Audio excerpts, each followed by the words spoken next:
Welcome back. Silver and Black tonight here on the Mightier 1090 ESPN Radio. Raider Nation, how you feeling? Draft is complete. We're going to run down all of it for you tonight, including not only the draft picks, but some of our thoughts on the draft overall and the difference between a Dave Ziegler draft, a Josh McDaniels draft, and a Gruden-Mayock draft. So we'll talk a little bit about that. We'll also talk through some of the undrafted free agent signings that the Raiders make this week. So lots to get to, and we finally got him out of the, I don't know if it's too early to joke about, we got him out of the Middle Eastern prison that he was in for writing negative things about the Raiders. That is my partner, Mr. Moton. Mo is back. He's been incredibly busy. He still is with the draft and now all the post-draft coverage. But Mo, we can now dispel the rumors that I threw you into a barrel in Lake Mead, or that you walked away, or that you were fired, or that somehow you just you had some falling out with Silver and Black tonight, which is not the case. But welcome back, man. You've been incredibly busy. You covered the entire draft, and you still haven't had time to breathe, have you? No, well, I will say they didn't fire me. I'm still here, guys. So I didn't have an argument with management. There wasn't an issue with Scott. We didn't go into fisticuffs. I'm still here. I may be hiding, laying low a little bit, but still behind the scenes doing some work and getting through the draft. Of course, I dropped a bunch of columns, so you guys probably already know how I feel about the draft, but we're just going to dig into the details today. Yeah, and it was interesting leading up to the draft. Now, one of the things, it's been a long time, Mo, for those of you who followed you for a long time and read your work and listened to you here on the show, it's been a long time since I've heard people kind of come at you. But the pre-draft period and is led up to that, and you talked about some of the players, and especially after we found out about the non-renewal, or I should say the non-fifth-year option on the 2019 first-round draft class, people got a little testy, and it was really interesting because I just hadn't seen that in a while. But we're going to get into the draft, and I'm kind of mixing it up here. But Mo, that fifth-year option, the lack of it for both for all three of them, Josh Jacobs, Cleveland Farrell, and also Jonathan Abram, you and I talked a lot about that on this show all season, and that we weren't sure it would happen. And sure enough, Dave Ziegler, Josh McDaniels make the decision, and those guys aren't going to be back after next year unless somebody has just a tremendous type of, I would say, Pro Bowl year. Yeah, I made it clear on Twitter that just because they declined the fifth-year option for all three players doesn't mean none of them will be back. I would say if Cleveland Farrell, I know this is a far reach, but if he has 14 sacks, he's probably, they'll probably try to get him back. If Jonathan Abram has, picks up his coverage ability, they'll probably try to negotiate a lesser contract. Now, those guys had set values for their fifth-year option. They can come back on lesser deals. I would say Josh Jacobs has the best chance to do that. But I will also say that, and we talked about this on the show, Josh McDaniels doesn't really use a one workhorse back. He uses 2 to 3 running backs week to week, depending on the game plan. And this is why they drafted 2 running backs over the past week. And a lot of people were kind of confused by that. But if you look at the history of the Patriots, you look at Damian Harris, Ramondre Stevenson, Stoney Michel, LeGarrette Blount. They've cycled through running backs over the past few years, and they've all had different roles. So I would expect the same to go for the Raiders. And I agree with you. I think, listen, if somebody goes out and balls out and has a great year, clearly the Raiders may end up having to sign him. Now, they'll be a free agent, and so they'll have the option of signing with whomever they want. But to me, Jacobs, you're right, has the best chance. His numbers, although good, if you dig into them, they get a little bit more hollow. But still, to your point, as a 3 running back team with him and some of these new guys, and of course bringing back some of the veterans, I think you have an opportunity to do that and maybe cut down on his carries, make him more effective. Now, is he going to get a massive deal? No, it's very hard for a running back to do that now, but it's interesting. All right, Mo, let's jump in then on the draft. Okay, so the one thing, and I wrote about this on sportsnot.com, one of my stories this week on the Raiders, was about the lack of drama and the lack of, I would say, reaches at picks. Now, the Raiders, to be fair, didn't have a first or second round pick, right? So you weren't in that sexy territory where draft nicks get all excited about it. But when you look at how this organization, through the offseason, through the trades, through the free agent signings, through their interactions with the media, there's that different mode you and I have talked about. It just seems to be this quiet professionalism, as I call it. And I think we saw that at the draft. And for once, Raider fans weren't at each other's throats over the draft, over a pick that was too high, too low, whatever it was. And that was refreshing. Do you think that's indicative of what Ziegler and McDaniels learned winning 6 rings under Bill Belichick? I think that's how they're going to do business from here on out. I tweeted this. I said, usually a quiet organization is a well-run organization. Once you have all of these leaks and tip-offs of who the Raiders might pick, that's how you know it's not all the way buttoned up. I remember in 2019 when there was a lot of noise about the Raiders having a surprise pick, and there are scouts and guys being sent home before the draft, and we all heard about that. And it played out that way, and people were surprised when Cleveland Farrell was picked number 4 overall, and that got out days before the draft. So if you're a well-run organization, you have everything buttoned up and everyone's on the same page, stuff like that doesn't get out. Now, as you said, the Raiders didn't have a first or second round pick, so not a lot of drama there for if you start at 86 and they traded back to 90, I believe. Not a lot of drama there, but the fact that people weren't able to say, okay, this is where the Raiders are going to go with their draft picks, I think that's a sign of positive for the fans to look forward to say, okay, this organization, they're buttoned up. This is a well-run machine right here. Absolutely. And that's how the Patriots were. I mean, you never saw leaks, and you still don't, come out of the Patriots. I mean, every once in a while something pops out, but nothing major. And I know a lot of people want to talk about Ziegler and McDaniels the Patriot way, right? We talk a lot about that. And certainly they will bring with them characteristics that they learned under their teacher, right? Which is Bill Belichick. He taught those guys. But like us all, and you had a great piece by a journalism student who you helped out that you tweeted out this week, which was awesome. If you haven't read it, go check it out to see how Mo helps out other journalists. But to me, you then take what you learn from somebody who helps you and you make it your own, right? You make it your own. So you're going to do things fundamentally maybe somewhat the same, but you're going to do the different. Should people maybe not look too much to you can look to the Patriots for some cues for how they may do things, like this lack of leaks and kind of going about their business quietly. But overall, these guys will also put their own stamp on things, won't they? 2 things. Shout out to Javier Hernandez out there in Chico State. He's doing his thing. All praise to him. He's actually out there doing the work and doing the columns. So I'm just out there as a person he can lean on if he needs help, but he's actually putting in the work. So shout out to him. The second thing I want to say is I hope Josh McDaniels and Dave Ziegler aren't taking a lot from the Patriots or Bill Belichick, because their draft this year was awful. They reached on their first 2 draft picks. They drafted players they didn't need in the 4th round. I believe they got Pierre Strong Jr. I like Pierre Strong Jr., but they already have Damian Harris, Ramondre Stevenson, and James White. As I just know, the Patriots use multiple backs. Why are you drafting a 4th running back and you have 3 guys already? They drafted a quarterback in the 4th round of Western Kentucky. I don't know what that's about. You got Mac Jones. You already got Jarrett Stidham and Brian Hoyer on the roster. Their draft class, it makes sense. But anyway, that's besides the point. Ziegler and McDaniels will probably take some things from Bill Belichick, but they're going to have their own draft plan, their own draft strategy. And I think that bodes well for the Raiders, because at the end of the day, you can take some things from a winning organization, but you have to make the Raiders organization your own once you step in the door, because you're not going to have the same players as the Patriots. You're not going to have the same head coach, Bill Belichick, as the Patriots. You're not going to have the same personnel. So you have to kind of take certain things, as you said, and put your own spin on it. And I feel confident that they will do that. How effective will it be? We'll see. But so far, so good. I know they haven't played a game yet. But again, we stress this. I love the way they're doing business. Getting Devontae Adams, no one saw that coming. Getting Chandler Jones, no one saw that coming. So I think that with what they brought from the Patriots and their own personalities and their own spin, I think the Raiders are on the right pathway.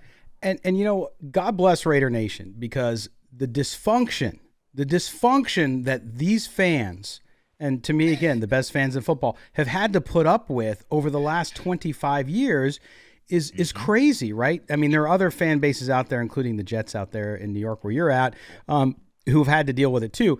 But it's different with the Raider organization because they had such a rich history of winning, and of course Al Davis during his heyday and how great he was. So to me, that's who I'm most happy for. I mean, obviously the team's, like you said, it's got to get on the field, it's got to win. But in this case, you look at this draft, Mo, and we talked about it. The last time we were on with you was, you had to draft for need. You had to draft the player that's the best athlete, best player that's available, whatever you want to call it. But you also have to address needs. And we start to look at these picks. We start to look at the approach that they took starting with the third round. Of course, they trade down 4 picks from 86 to 90 to start. That was not surprising to me. And then they go and they grab Dylan Parham from Memphis, an offensive lineman. Right. You need offensive linemen. You need depth. Now, is a third rounder going to come in and be a starter? He could. But I want to start with him because he's such a very interesting pick, not because he can come out and be perhaps the stud tackle or the stud guard, or maybe he can. It's not a Colton Miller pick, but at the same time, he's very versatile. He can even play center. And I like the pick for not only the kid and his talent, but I like the pick for the creation of competition it could create with those guys already on the roster, and then free agents they may go get the rest of the way here. Can you believe I had a back and forth with fans about Dylan Parham after he was picked? Can you believe that? An offensive lineman out of Memphis. But people were saying, what people were up in arms about what position he's going to play. Yeah, I think he's going to play guard. I will reveal my ideal offensive line combination later on in the show. But I think he's going to be a guard. I know you mentioned this too in Bleacher Report scouts and a lot of other scouts have said he could play center. He didn't play center in live action at Memphis, but he did get reps at center during Senior Bowl week. And a lot of coaches like what they saw, and they asked him about it during the combine. How would you feel about playing center? So there was an inkling that, he may transition once he gets to the NFL. Now, of course, there's going to be a learning curve getting to the pro level. If he is a center, he probably won't play any significant snaps his rookie year. But I think right out of the gate, right out of college, I think he could be a starting left or right guard because he started out as a left guard. He was a blocking tight end, actually. Then he bulked up. There's pictures of him actually on Twitter. He bulked up from a tight end to a guard. Then he played right tackle, and then he played right guard. So he can play both guard positions if he's not transitioning to center. So he has a lot of opportunities to start, and I wrote about that on Sportsnet. Yes, and it was a great piece, and I think people complaining or not understanding where he's right, and I agree with you that if he can play the right guard spot, right, and you got to go with Leatherwood and give him another opportunity, in my view, at tackle to see if he can do it, and that's what will be interesting. One of the biggest stories I think going into camp will be, can Leatherwood get back to that tackle position and kind of get back to what they thought he could be.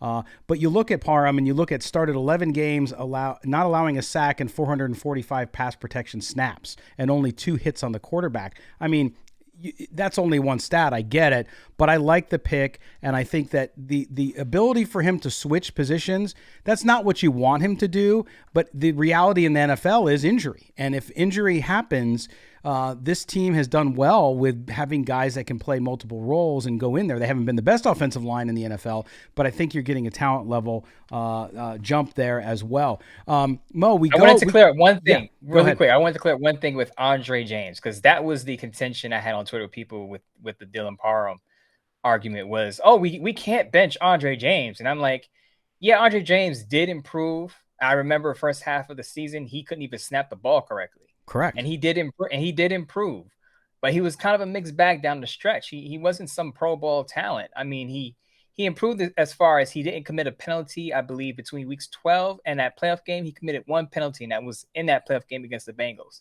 But he allowed 3 sacks between week 15 and that playoff game. So his pass protection was still shaky, and that's where Dylan Parham is strong in pass protection. So that's the only way I could see where Parham could usurp Andre James in his first year, despite not playing a live snap at center at Memphis. Yeah. Again, you're with us here on Silver and Black tonight on the mightier 1090 ESPN Radio. Also waving, and so is Mo, as we wave to you from the other side of the country here on our YouTube channel as we simulcast the show as well. But Mo, the other thing too that amazes me about Raider fans is Raider fans are so loyal And they really, even guys they criticize sometimes for play or lack of success, they love those guys because they're Raiders. So, and the reason I bring this up is with the next pick, the Raiders then take Zamir White out of Georgia, the running back. And when this happened, remember, this is just a few days after declining the fifth-year option on Josh Jacobs, right? So clearly indicating that Ziegler and McDaniels want options at running back. And people are like, why are we drafting a running back? It made all the sense in the world. Now, Zamir White, you look at this kid, so much upside, a great athlete, great running back, reminds me of Josh Jacobs a lot, but he does have the big negative, right, which is 2 serious knee injuries early in his career. So tell me what you think of this pick overall, and does the upside there outweigh the concerns with the knee? Man, people twisted my tweet way out of control when Zamir White got drafted. Zamir got drafted. I said, it makes sense because Josh Jacobs and Kenyon Drake are both going to be unrestricted free agents next year. So, of course, I could see them drafting a running back after they decline, especially after they decline Jacobs' fifth-year option. But I said, he could be, in the mix, but, he tore his ACL twice. He blew up both knees. Mm-hmm. Now people say, well, he didn't blow up both knees while he's at Georgia. I get it. It was, I believe it's out still of high his knees. school, and right before he started playing with Georgia, he tore his ACL twice within a year. And all I'm saying is that even though he didn't have a problem at Georgia, that's still not something you just gloss over. A guy who blew up both knees before he really got going on the collegiate level. Now he's playing on a pro level against bigger bodies, more physical demand. So you can be concerned about those needs. So that's another reason why you draft, Brittain Brown, as your last pick, because you want to have depth just in case Zamir White is the guy after Josh Jacobs and Kenyon Drake are out of the way. You want to have a number 2 or number 3 guy just in case he has knee problems again, because as people don't want to hear it, but it could happen. Those injuries just don't go away. Yeah, and they'll sign another free agent running back as well. I'm convinced of that. They'll look for another veteran because you don't know what's going to happen coming out of camp and how healthy people will be. And so Mo, you look at Zamir White. I see some similarities between Josh Jacobs and Zamir White, how they ran in college and the film, and you look back at that and you see some of those, I think, mirror images of them. Do you see similarities between the two, or is it just me?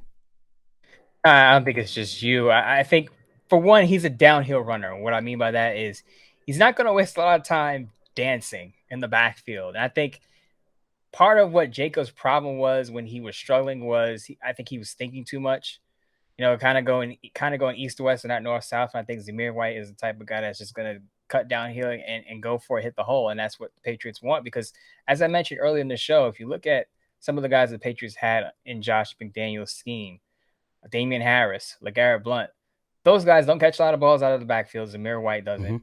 Mm-hmm. Josh Jacobs started to develop that after Brittain was out of the door and Greg Olsen was in. But again, hit the hole and keep it going upfield. And I think that's the similarity. Both run hard, both physical backs. Yes, and there's some similarities, too, between him and Parham that I want to talk about, and actually pervasive through this draft class, which is an interesting stat that we'll talk about when we come back. We're going to take a break. Mo, hold on for a second. We're going to step aside. When we come back from the break, we'll go through the rest of the Raiders draft class. We'll talk about the drafted free agents that the Raiders signed. We'll also talk about Mo's Nostradamus' predictions around the Raiders' offensive line. Don't go anywhere. You're listening to Silver and Black Tonight only here on the Mightier 1090 ESPN Radio. Stay right there. Everyone knows when it comes to NFL football, Raider Nation is the #1 pro football team in SoCal. Disagree?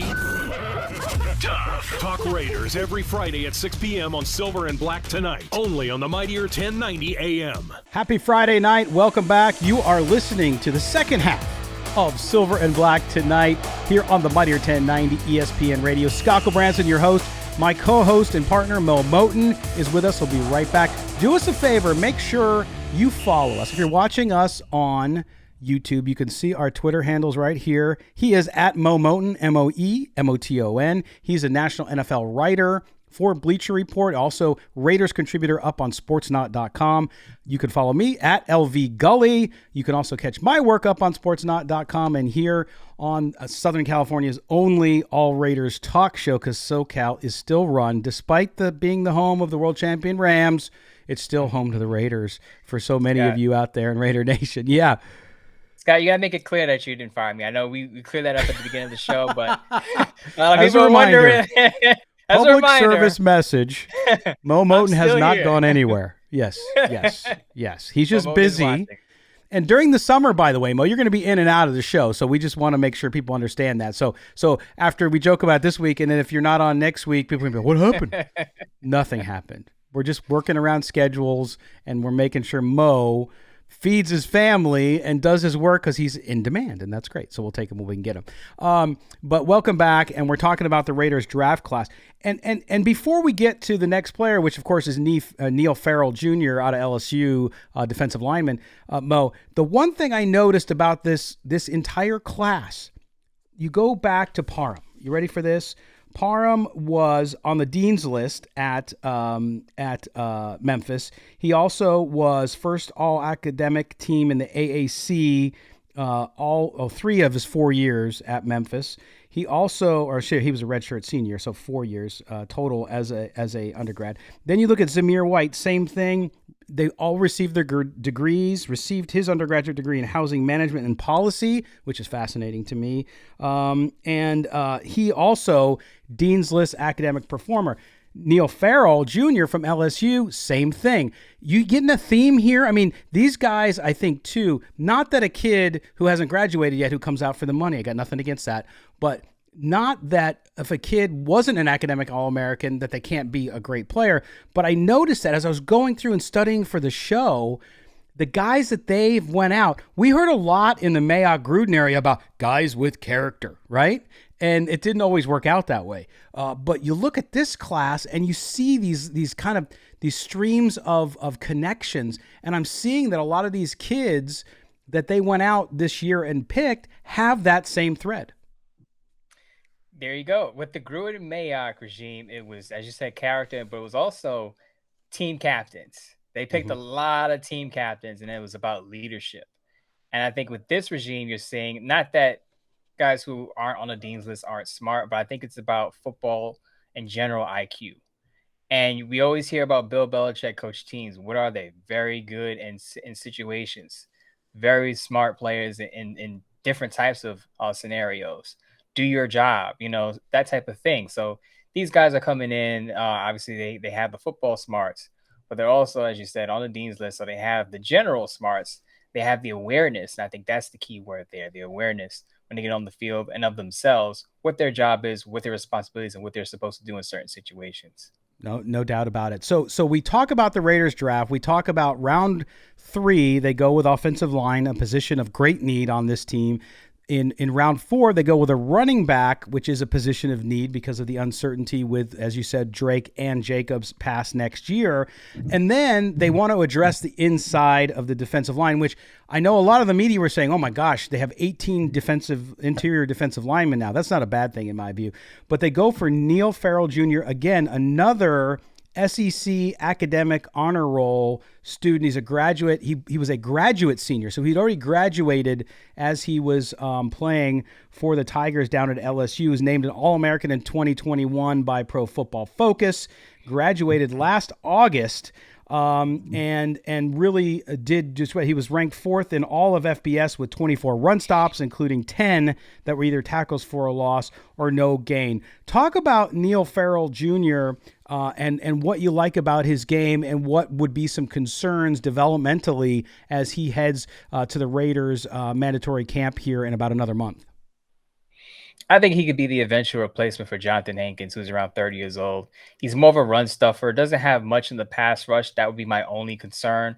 But for a defensive line, you're going to have players rotating anyway. If you want pass rush, you know that's what you have Bilal Nichols for. That's what you drafted Matthew Butler for. We're going to speak about shortly. But Neil Farrell is more of your run stuffing interior defensive lineman who's going to be on the field for 50 to 60% of the snaps. He's going to give you that anchor in the middle. Again, if Jonathan Hankins can't play or if he gets just a little long in the tooth, doesn't have the same push at the line of scrimmage, Neil Farrell Jr. is going to be that guy to come up right behind him.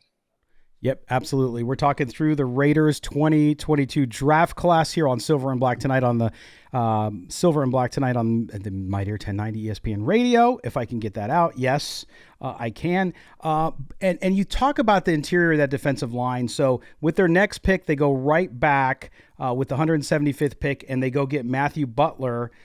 As well. He's a COSIDA. Shout out to all the sports information directors out there, college football, COSIDA academic All-America second team, the SEC community service team. I'm just going with the character theme again. But you look at his game and what he was able to do. He really got better as he went on in his career. And you talked about him being much more in the passing game and having pressure there in the passing game. Talk a little bit about the differences between him and Farrell and why Butler, where the Raiders were able to draft him, is a good shot. Yeah, Butler and Farrell are kind of the yin and yang. I think they complement each other perfectly. As I said, Farrell's more of your run stuffer. Butler's the guy that's going to penetrate the offensive line and get to the quarterback. Kind of broke out at Tennessee. I believe he had about 5 sacks his last year before coming to the NFL. He played in a multiple scheme, so that he's an ideal fit for Patrick Graham, who wants to be multiple his defensive front. Matthew Butler can line up anywhere between the guards, so he can go up and down the line. And again, I think he's in the mold of a Bilal Nichols, where if you get those two guys on the field on third down, you'll get an interior pass rush from both of them. Yeah, and he's a hustler. I mean, he led the team in tackles. And watching the film, I didn't watch a ton, but what I did watch, I saw his agility, his ability to get around the field, and how athletic he was at the size. 6'4", 295. He moves really well, Mo. And to me, that's exactly the kind of guys they need up front there to kind of raise the standard, if you will. Then again, the Raiders go next.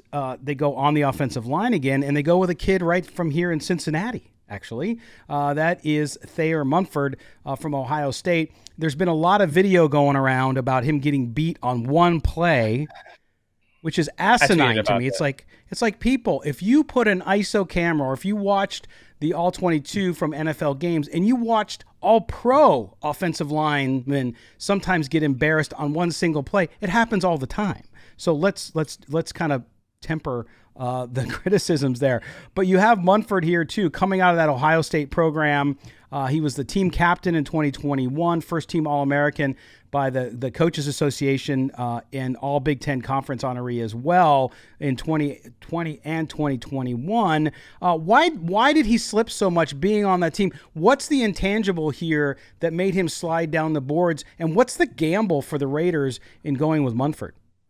First of all, the people cherry picking clips of players at their worst and best moments, that annoys the crap out of me. I tweeted about that. I'm like, anybody could take a 5-second, 10-second clip and show a player's best and worst moments and go, oh, he sucks or he's great.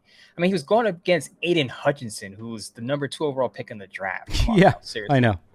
But anyway, I think he slipped because he changed positions. He played left tackle his first 3 years, and he moved inside to left guard. I think he should be a left guard. A little slow on the outside. Of course, you saw that in the clip that's being passed around. But again, that's Aiden Hutchinson. But I think his skill set fits better as a left guard. Now, he'll have to transition, so I don't think he's going to play significant snaps his first year unless the Raiders really, really need him, because he's probably going to be behind Denzel Good and John Simpson and even Parham. But I think if you can develop him at left guard, I think he could be pretty solid. He can probably fill in for guys if you need him to. But again, I don't expect him to start. But I think it's worth noting that both him and Parham, and I tweeted about this, they're both coming in as 4-year starters. Yep. So their learning curve may be a lot shorter than a guy who only has 1 or 2 or 3 years of starting experience on the collegiate level. Who knows how Munford is going to progress at training camp. I think if the Raiders need to call on those guys, they'll be ready to step in. Yeah, and Mo, he actually could have come out last year, and many thought he would have, but he stayed in school, which is huge. It just doesn't happen as much anymore. Now, of course, last year's draft was weird because of COVID, and in so many ways, he might have been smart in that aspect. But to your point, I think just an opportunity there, if he can pan out, to be a great get for the Raiders. Lastly, and we got about 10 minutes left here in the show, and I know we want to get to some other subjects, but Brittain Brown from UCLA, who's a Duke transfer, that went to UCLA for his final season, and also, his final 2 seasons. And this is a guy that frankly I haven't seen much of. Talk a little bit about him. Is this a guy that's destined, if he makes it, for the practice squad, or is this a guy going so late in the draft, the 7th round? Is this someone who you see has some talent there who could compete at least for a special teams and maybe a spot role? Yeah, he's again going with the theme of what Josh McDaniels wants in a running back. He wants his running backs to have specific roles. And Brittain Brown's another guy like Zamir White, who is going to just hit the hole and keep it moving. Not a lot of production in the passing game, but if you get him the ball and you get him behind a good blocking offensive line, he can make some moves and hit the hole and go upfield. So I think that's the theme right there. I don't expect him to. I don't expect him to make the roster the first year, because you're going to have Josh Jacobs, you're going to have Kenyon Drake as your pass catching back, and you're going to have Zamir White out there. And they also picked up Brendan Bolden. So it's a crowded running back room. It's going to be very hard for him to make the roster, but I could see him as a stash and coming in and filling in as a complimentary running back. Yeah, no doubt about that. All right, well, that's the entire class. Mo, let me ask you this, because I think overall we've done a good job of talking through the positives and some of the challenges these guys are going to have. But was there anything about the Raiders draft that you were disappointed in or felt as though they had opportunities to address but didn't? I wouldn't say disappointed. I would like to have seen them get a draft a safety. I was screaming for Verone McKinley out of Oregon. I believe he went to the Miami Dolphins, teaming up with his former teammate Javon Holland over there. The guy's a ball hawk, and I felt like the Raiders could have picked him with their last pick instead of Brown, but it is what it is. They did pick up some UDFAs who we're probably going to mention a little bit, but that safety position, I look at that as, I wouldn't say a weakness, because you do have Trayvon Merrick there. But Jonathan Abram, I know a lot of people love Jonathan Abram because he wears number 24 and he's all about the Raiders. He's a team guy, but it is what it is. He's just a liability in coverage. And in today's NFL, where offenses are trying to spread you out, you need guys who can cover at both safety positions. And Jonathan Abram just isn't it there. I don't think he'll be back next year, but I feel like his position isn't safe, even without the Raiders drafting a safety, because they did pick up Baron Harmon, who has some starting experience and who can play both safety positions, has some ball production. So it's a possibility Jonathan Abram, could be benched if he's an issue in coverage, or may not even start the season as the full-time starter because Harmon gets some considerable reps. Yeah, with that new staff there, there's only a few guys on that roster who have locked up their spots. I mean, that's the way it should be, I think, going into camp anyway, and certainly Jonathan Abram fits in that. Now, we switch to undrafted free agents. Anybody stick out for you? One guy that you thought, wow, that's a good signing, and maybe a guy who slipped in the draft, didn't get picked. I wrote a piece up on Sportsnaut about the quarterback Chase Garber, which seemed to create some angst amongst Raider fans that they were drafting a quarterback. Some fans who watched him in college thought he was terrible, whatever. But anybody stick out to you on the UDFA front? Well, Trey Turner, I believe he was out of Virginia Tech.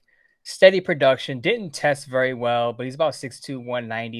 He's got good size, steady production. Virginia Tech isn't a powerhouse for the passing game, but I think he could stick on the back end of the roster if he gets some run. I believe the defensive back Ontario Call at Louisville, I believe it is, defensive back. He's a ball hawk, and I think he could possibly make the roster if he shows that at training camp in the preseason he could sneak on the back end and kind of test Tyree Gillespie, who hasn't really done much because he was injured last year. Played mostly on special teams, so he's not a lock to make the roster because the previous regime picked him up in the 4th round. 4th rounders are kind of a mixed bag. Some of them make the roster, some of them don't. I believe Ontario Cole could surprise some people as a UDFA who makes the 53-man roster. Yeah, no, absolutely. Mo, now let's spend the rest of our time. We'll talk about that offensive line, right? You had talked about throughout the week, too, that you were going to drop some knowledge on us here on the show with this offensive line, because clearly the Raiders went out. They used some draft capital this year to bolster that offensive line. They have some talent there that's been underdeveloped, that has underperformed, i.e. Alex Leatherwood and others. And so when you look at that offensive line, number one, how do you see it shaken out? I mean, it's going to be a competition on the right side. There's no question. But then past that, do you feel they'll be active in looking for guys off the street, too, who suddenly find themselves looking for a new team? Okay, let me break it down for you because I wrote this all down. I did some digging. I love it. Let's go. I did some digging. And the Patriots have usually had, after Sebastian Vollmer, if you remember him, Oh, yeah. I believe he's from Germany, the Patriots have usually had bigger right tackles. I'm talking guys about 330 and up. And that's Marcus Cannon, former Patriot, who I believe is still a free agent, played for the Houston Texans recently. And Trent Brown, as you all know, about 380. So they like their right tackles to be but really stout. Leatherwood lists on the site, the Raiders official website lists him, I believe, at 6'5", 312 pounds. So he may be actually too small to stick at right tackle in Josh McDaniels' team. They may move him inside because their guards are usually light. I wouldn't say lightweight, but they weigh less than their right tackles and they can move. And I think Leatherwood fits that profile. When he was coming out, people said, well, he's an athletic guy who can move inside, may project best as a guard. I believe he projects best as a guard in Josh McDaniels and Carmen Brasillo's scheme. So I think the Raiders are going to go with a bigger right tackle. And you just mentioned, should they go out and get a guy? And I believe Darrell Williams, a former Bills tackle / right guard, I think he fits the bill because he's about 6'6", 330. So he's in that range, height, weight wise. He fits the profile, the measurements. He fits in. I think he could be the guy to start at right tackle. My ideal lineup would include him at that position, Leatherwood at right guard, Andre James at the pivot at center, Dylan Parham at left guard, and of course Colton Miller at left tackle. So from left to right, you got Miller, Parham, James, Leatherwood, and Darrell Williams as a free agent. Now, of course, the Raiders are going to get more money because I believe it was Carl Nassib and Corey Littleton were designated as post-June 1 cuts. So the Raiders are going to get more cap space. So they'll probably make some moves. And if they do, to me, the right move is Darrell Williams. There you go. You heard it from Mostradamus. Let's see if it comes true, right? I like the Darrell Williams. I think you're absolutely right. And that point that you brought out about the size of the right tackle on the New England teams, it does matter. And so it's one of those situations where you can see patterns, and we'll see if that comes true. Mo, we got a couple minutes left. Now, what about this? That you talked about the fact that they didn't draft a safety. Tyrann Mathieu, a lot of Raider fans wanted the Honey Badger to come to Las Vegas. He is not. He's in New Orleans. Is there anybody out there the Raiders could pursue at that position? Because I feel like they still need to address it with a signing of some sort in addition to the guys they already have. I don't feel strong about anybody right now, but just to stir the pot a little bit. I'm going to bring up a name. I'm not saying I would love to sign him, but I would say kick the tires and see, what he's up to. What about Earl Thomas? Oh yeah. Now I thought that they would do that last year, right? When he was sitting out there, and they didn't do it, and it surprised me. Go ahead. Now he has some issues. His previous stops, I believe, with the Ravens, he could be, a locker room issue. But sometimes when you sit out for a year or so, and you think about things and you reflect, it kind of changes your mindset, kind of changes your attitude once you're ready to dip back into things. So maybe his head is on straight. Maybe he's not coming in to be a distraction or anything. He just says, look, I just want to play football and be a good teammate and contribute. If he's sincere about that and the Raiders give him a kind of a zero tolerance, look, if you screw up, you're out of here. I think he could be a solid, contributor there. And, to be honest, I forgot about him, which is terrible. He was such a great player. But you're right. And why not give him a shot? He's the kind of guy, I think you're right. You sit out for a year and you suddenly realize maybe I got one more chance. And look at this Raiders team they're putting together. It's in Vegas. You have all the intangibles. So a great one. We got about 55 seconds left, Mo.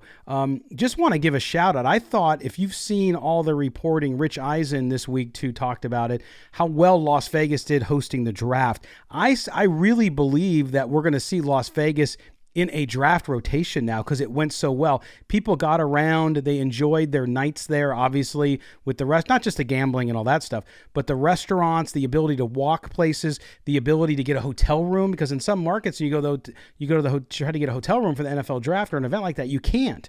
So I thought overall that was great, and that's a great reflection on the Raiders too. Absolutely. I think it's going to be just a big destination for the NFL period. If they decide to move the combine, I can actually even see the combine, moved out there if there's a rotation. Yeah. I like it in Indianapolis because I'm a traditional guy and it's closer to me. It's kind of a selfish type of thing. But I could see, because this event went well, I could see, okay, we trust this location. We trust to put our events here. And it's a good look, because a lot of people I know went and they all enjoyed themselves. Absolutely.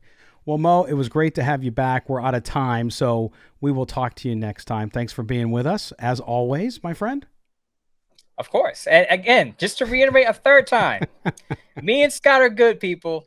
There's nothing going on here. We're not putting on a show for the camera. We're actually friends. We text each other and I mean this, we text each other just about every day. So Absolutely. everything is good, and we're just going to bring you some good content. I will be back. Can't say when, but I will be back. Yes, and we talk a lot about things outside of football too, and that's why I always comment about Mo being much wiser than his years, or beyond his years. So Mo, my friend, take care. We'll talk to you next time.